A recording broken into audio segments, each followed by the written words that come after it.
7 de la mañana con 6 minutos. A esta hora damos la bienvenida a la directora del Servicio de Gestión Nacional de Riesgos y Emergencias, Alexandra Ocles, para hablar sobre el Acuerdo Nacional para la Reducción de Riesgos Desastres 2030, que forma parte de este gran acuerdo y diálogo nacional. ¿Cómo está, señora directora? Bienvenida, buenos días.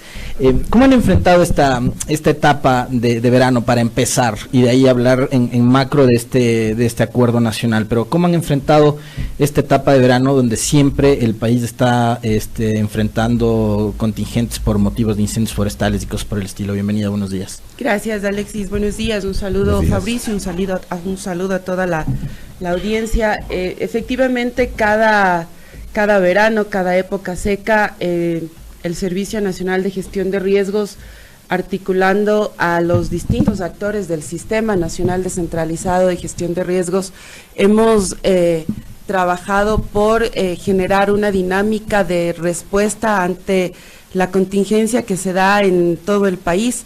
Esta es la época tradicional, si se quiere, y digo de forma bastante sarcástica, la época tradicional para los incendios forestales.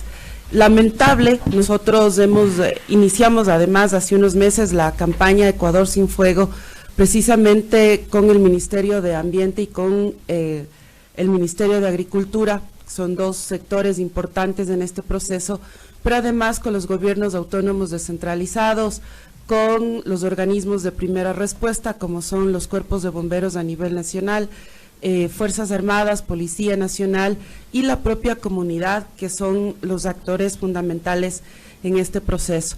Sin duda, a lo largo de estos meses hemos ido enfrentando una serie de eventos y de incendios forestales en las distintas provincias del país, en unos con varias hectáreas consumidas por el fuego. ¿Lo del Pululagua, por ejemplo? Lo del Pululagua que es bastante extenso. ¿Qué tan grave ha sido lo del Pululagua? Digo, siempre un incendio forestal genera al final del día una serie de consecuencias lamentables de esta liberación de CO2, que es mucho más contaminante, que tiene que ver con el efecto invernadero, el quemar el ecosistema, la biodiversidad que está en cada una de las zonas. Digamos, todo ese tipo de acciones y de consecuencias siempre van a ser muy complejas para el país, para la naturaleza, para los seres humanos. Y en las zonas rurales, directora, ¿se siguen repitiendo esas prácticas ancestrales de la quema, por ejemplo, para el tema de los cultivos y el agro?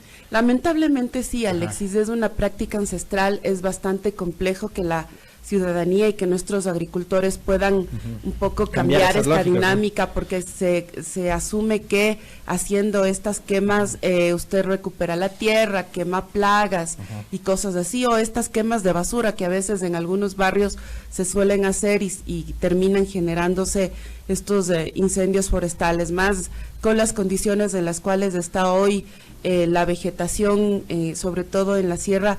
La incidencia y la presencia de los incendios es mucho más favorable. Correcto. Hablábamos del tema del Pululagua. ¿En qué otros sectores o en qué otras zonas se ha tenido que mitigar, que controlar el tema de incendios forestales en esta etapa? La semana pasada en Otavalo fue bastante fuerte. Ah, claro, vimos unas imágenes. Sí, así es, lo de Otavalo fue bastante fuerte.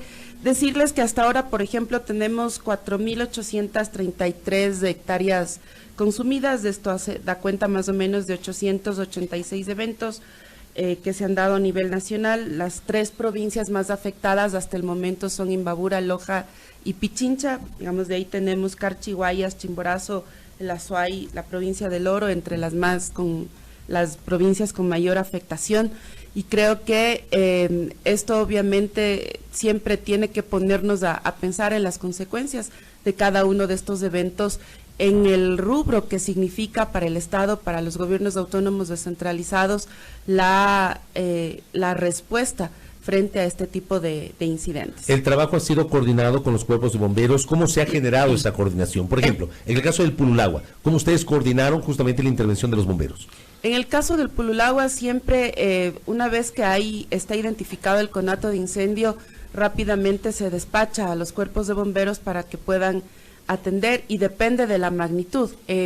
Quizás de un tema importante es decir que en el caso de los cuerpos de bomberos de Quito y de otras provincias, siempre hay una especialización dentro de ellos, que son los bomberos forestales, y obviamente son quienes más actividad han tenido en este tiempo, sin decir que el resto de miembros de la casaca roja también acompañan este proceso, y según las condiciones del incendio, obviamente actúa Policía Nacional a través de la intervención de los helicópteros, con Fuerzas Armadas, que también ayudan en estos casos. En muchas ocasiones se complejiza muchísimo más por las condiciones del clima. Hay lugares en donde por efectos del clima, los vientos, no es posible entrar con los helicópteros, y el trabajo tiene que ser hecho por tierra, con los bomberos y a veces mucha gente de la comunidad que suele también apoyar en este proceso. Ahora, estamos hablando de lo que está pasando en el verano, el control de los incendios, pero claro, a la vuelta de la esquina ya está el invierno, y resulta que hay inviernos mucho más fuertes que otros.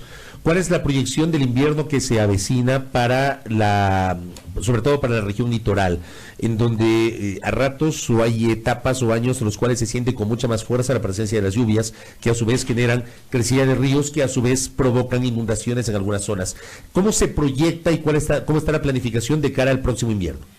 Fabricio, hay un tema que ha pasado en este tiempo, y es que a partir de lo que sucedió en este mismo año con la época lluviosa, donde el país tiene aproximadamente 110 millones de dólares en pérdidas, nosotros hemos hecho, aprovechando la presencia de nuevas autoridades locales en el territorio nacional. Yo misma estoy recorriendo todo el país, puedo decir que me he dado la vuelta al país, reuniéndome con las autoridades locales para poder preparar una serie de acciones que se tienen que desarrollar en el territorio.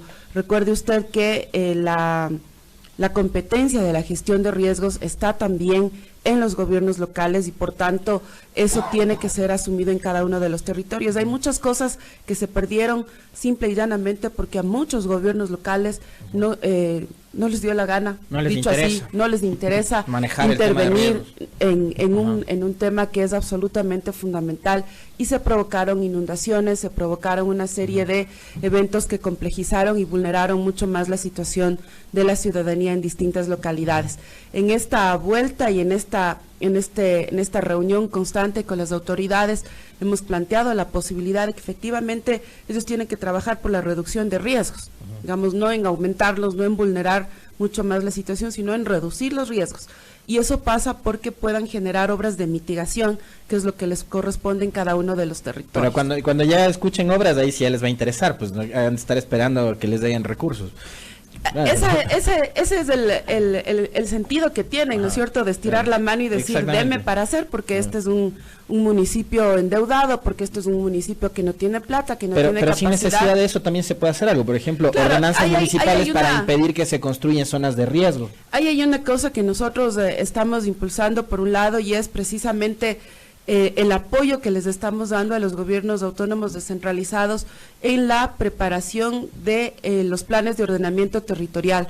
Nosotros hemos desarrollado, junto con Planifica Ecuador, hemos desarrollado una guía metodológica para la incorporación de la variable de gestión de riesgos en los planes de ordenamiento territorial.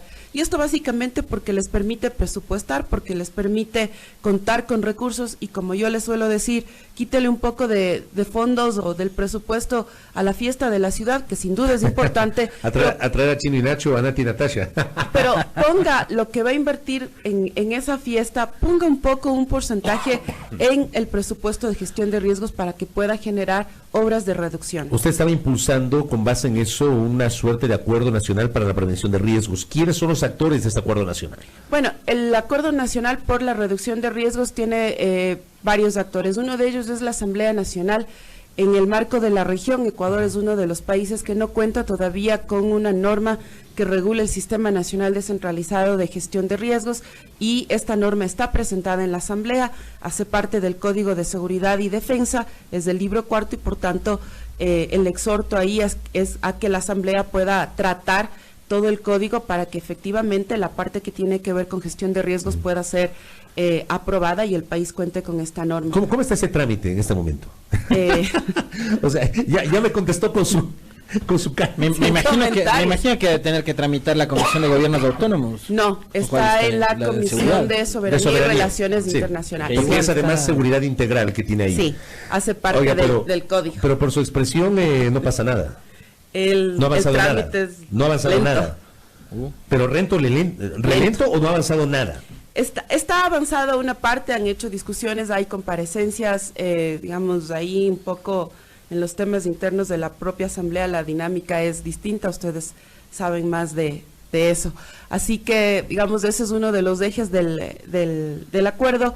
Otro de los ejes tiene que ver con AME, es uno de los actores fundamentales, la Asociación de Municipalidades del Ecuador. Hemos establecido ahí una relación con el nuevo presidente de AME para que los gobiernos autónomos puedan poner en práctica una norma que es absolutamente importante, que es la norma ecuatoriana de construcción.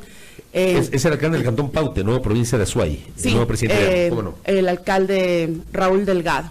No? Con ellos estamos trabajando en ese sentido para que conjuntamente con las cámaras de la construcción podamos acordar un mecanismo a través del cual las cámaras ofrecen todo su contingente y la experiencia para poder entrar en un proceso de control de la aplicación de la norma ecuatoriana de construcción. ¿Y esto por qué? Básicamente porque tenemos una serie de estudios del BID en el cual se manifiesta que, por ejemplo, un sismo de gran magnitud, superior a 7, en Quito, en Guayaquil, sería altamente destructivo y en pérdidas de vidas, cuanto también en pérdidas de bienes y de infraestructura.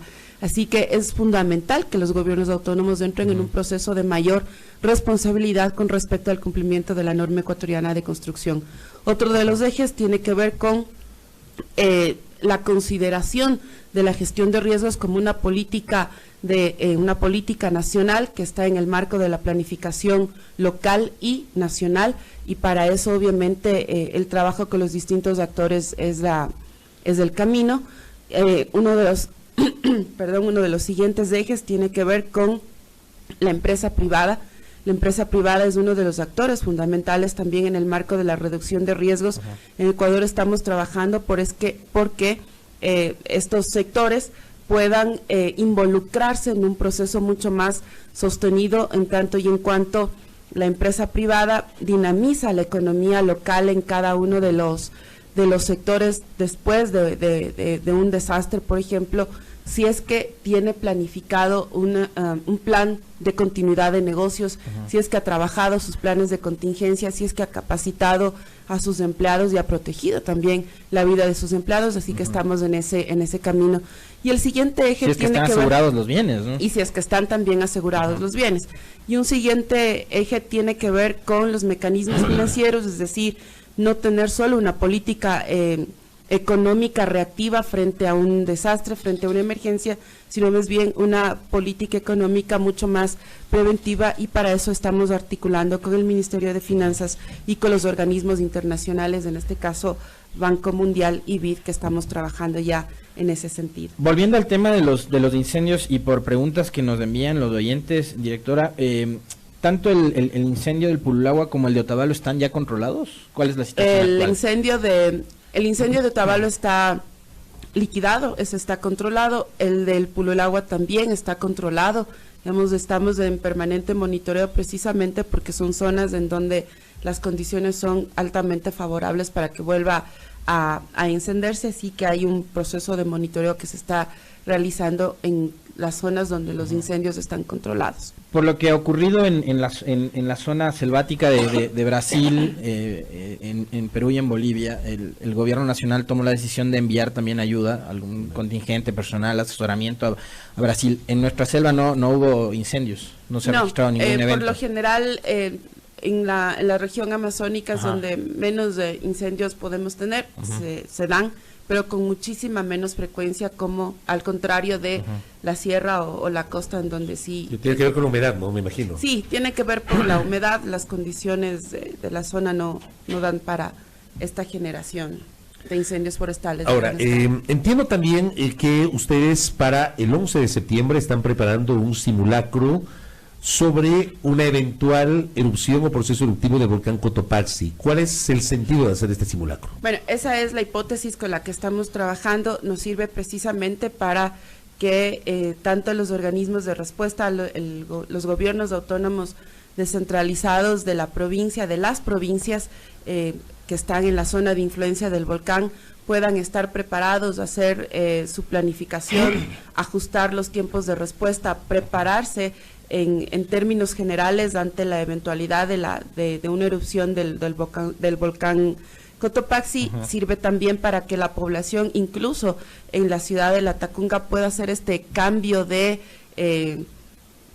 actitud frente a lo que sucedió en el 2015, que fue un desatinado, o que tuvo un desatinado manejo de la emergencia y que provocó una serie de dificultades y de problemas sociales que puso en riesgo la vida de la gente.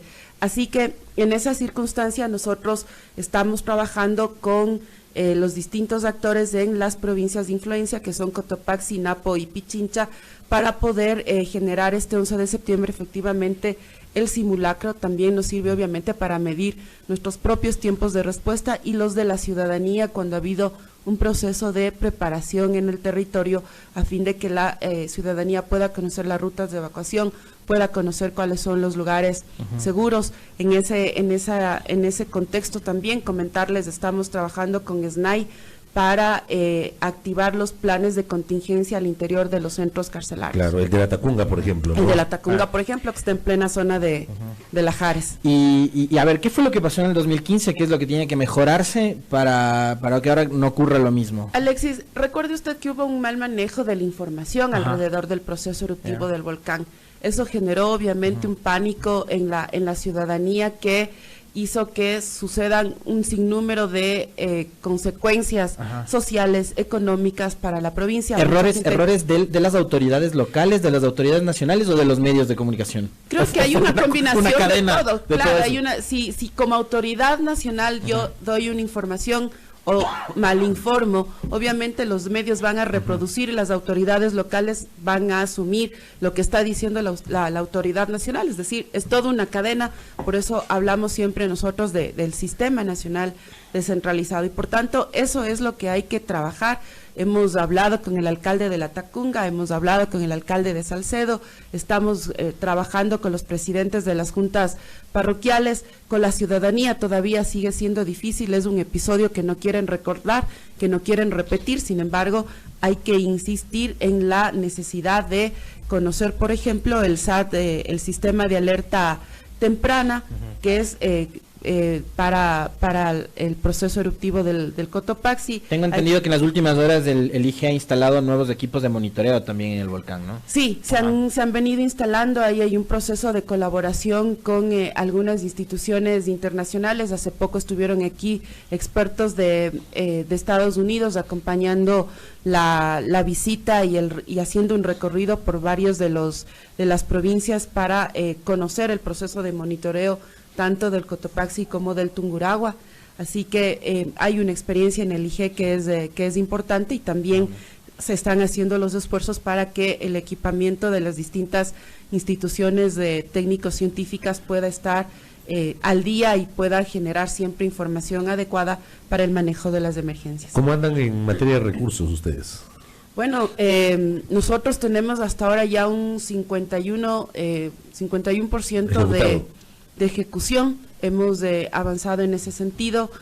Obviamente nos ajustamos, dadas las condiciones económicas del país, nos ajustamos y estamos también trabajando con la cooperación internacional, que con nosotros tiene una serie de proyectos. Por ejemplo, JICA, la cooperación japonesa. Ahora mismo hay hay una delegación ecuatoriana de distintas instituciones que está capacitándose en Japón en torno a la reducción de riesgos de desastres. Así que, digamos, hay cooperación que está activa y con la que estamos un poco solventando varios de los temas que tenemos como parte de los proyectos del servicio. ¿Y la proyección para el próximo año en materia presupuestaria, tomando en cuenta que hasta el 1 de noviembre el gobierno deberá enviar a la Asamblea la proforma?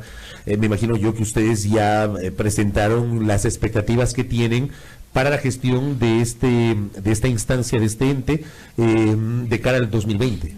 Fabricio, todavía estamos trabajando en este proceso. Hemos hecho una primera aproximación en torno a la planificación, pero digamos todavía nos corresponde hacer una serie de ajustes en torno también a la evaluación de cada uno de los procesos desconcentrados que estamos teniendo. Hay zonas en donde efectivamente los recursos son absolutamente necesarios y mayores a lo que se ha venido presupuestando y se ha venido manejando a lo largo de estos años. Sin embargo, también estamos viendo la posibilidad de que los gobiernos autónomos puedan colocar recursos para poder combinar el proceso y el cumplimiento de la competencia de gestión de riesgos en el territorio. Desde que se cambió la figura de la Secretaría de Riesgos a la Dirección Nacional, ¿ustedes siguen manteniendo el mismo esquema o han tenido que someterse también a ese proceso de reajuste y de austeridad y reducir personal? Nos hemos sometido al proceso de reajuste, hemos, digamos, también estos procesos ayudan a que uno pueda reinventar un poco y reorganizar la institución. Estamos precisamente en ese escenario. Hemos tenido reducción de personal, sin embargo, ha sido, digamos, mínima, aunque para nosotros perder un funcionario es complejo, somos una institución pequeña, pero hemos logrado ir sosteniendo nuestro proceso y cumplir con las acciones que tenemos en cada uno de las coordinaciones zonales. Correcto. Para ir cerrando esta entrevista con Alexandra Ocles, es inevitable preguntarle, evidentemente, los temas de la gran agenda política. Con algunas autoridades que han visitado nuestra mesa de trabajo, María Paula Romo, Juan Sebastián Roldán, entre otras, les hemos planteado la misma inquietud. Si el gobierno, o cuándo el gobierno va a empezar a dejar de mirar el retrovisor y a destacar más lo positivo de su gestión que lo negativo que pudo haber dejado la gestión del gobierno anterior, es decir, seguir responsabilizando al gobierno anterior de los errores y no destacar probablemente los aciertos o las cosas que está haciendo el gobierno del presidente Moreno. ¿Usted cómo ve ese panorama? Y le hago esta pregunta a quien en su momento también fue parte del proyecto político durante la última década. Así es, yo creo que todos quienes hemos sido parte del proyecto político de la última década, reconocemos obviamente los aspectos positivos y eso lo hemos destacado en lo personal, sí, lo he destacado, creo que en su momento dije yo, me siento orgullosa de haber sido parte de un proceso que sí le transformó la vida a la gente y que obviamente también tuvo una serie de errores y que han ido saliendo. En mi propia institución hemos ido encontrando una serie de aspectos que son complejos, pero y que corresponde más bien avanzar, construir, porque el país lo que necesita es que uno pueda tener como autoridad la solvencia necesaria para responder ante las necesidades de la gente. Y creo que eso es lo principal, una de esas acciones y de esas actitudes, por ejemplo, la tiene el vicepresidente de la República, que está recorriendo el país, que está visibilizando las distintas obras, unas que venían del gobierno anterior, que quedaron incompletas, que había que completar, que había que arreglar temas legales, que había que solventar un sinnúmero de aspectos y que están hoy bajo nuestra responsabilidad y hay que asumir con todos esos aspectos que se han manejado en su momento de forma equivocada y que ya las propias autoridades de control lo resolverán. Hay muchos de los temas que están en manos de la Fiscalía también. Así que me parece que más allá de seguir culpando, hay una responsabilidad. Este es un gobierno en el que estamos ya 2 años y más, así que las tareas son muchas en cada una de las provincias, y lo digo porque me he recorrido el país, porque he estado con las autoridades locales, porque veo cómo les dejaron también sus propios antecesores las instituciones. Así pero me da la impresión sinnúmero... que su postura es mucho menos radical que la de varios de sus compañeros del gabinete. Mire, tengo esa impresión al menos de lo que le acabo de escuchar. Fabricio, yo creo que uno tiene que ser, digamos, ético, ¿no es cierto? Yo vengo del proceso anterior y eso nunca lo voy a negar. De ese proceso? No, para nada. ¿Por qué? Porque creo que hubieron cosas buenas, como lo he manifestado en su momento a los distintos compañeros del gabinete. Hay cosas buenas, se hicieron cosas buenas, hay otras cosas que fueron muy complejas, muy mal manejadas. Yo misma, y ustedes conocen que cuando fui parte del bloque de Alianza País, en su momento, en momentos críticos, cuando salieron una serie de irregularidades alrededor de varios temas, yo manifesté claramente que mientras unos voy a decir la expresión, mientras unos idiotas hacíamos política, hay otros vivos que estaban haciendo negocios. ¿Y eso afectó al proyecto político? Claro que sí, lo afectó, pero no sería ético y yo no podría dormir tranquila diciendo que todo lo del anterior gobierno estuvo mal. No, no todo estuvo mal. Como digo, hay cosas buenas que se hicieron, que son importantes, hay otras cosas que fueron muy mal manejadas y creo que en ese proceso lo que corresponde es entregarle al país una solvencia política de poder resolver varios de los temas de la ciudadanía que están ahí en el día a día y que obviamente hay que enfrentar. El tema de seguridad, ahí el presidente ha planteado que los militares puedan acompañar este proceso conjuntamente con Policía Nacional. Hoy nos toca pensar otra vez en los temas de la frontera norte. Tenemos el tema de la movilidad humana del pueblo venezolano, que también tiene que asumir el país, y varias instituciones estamos en eso.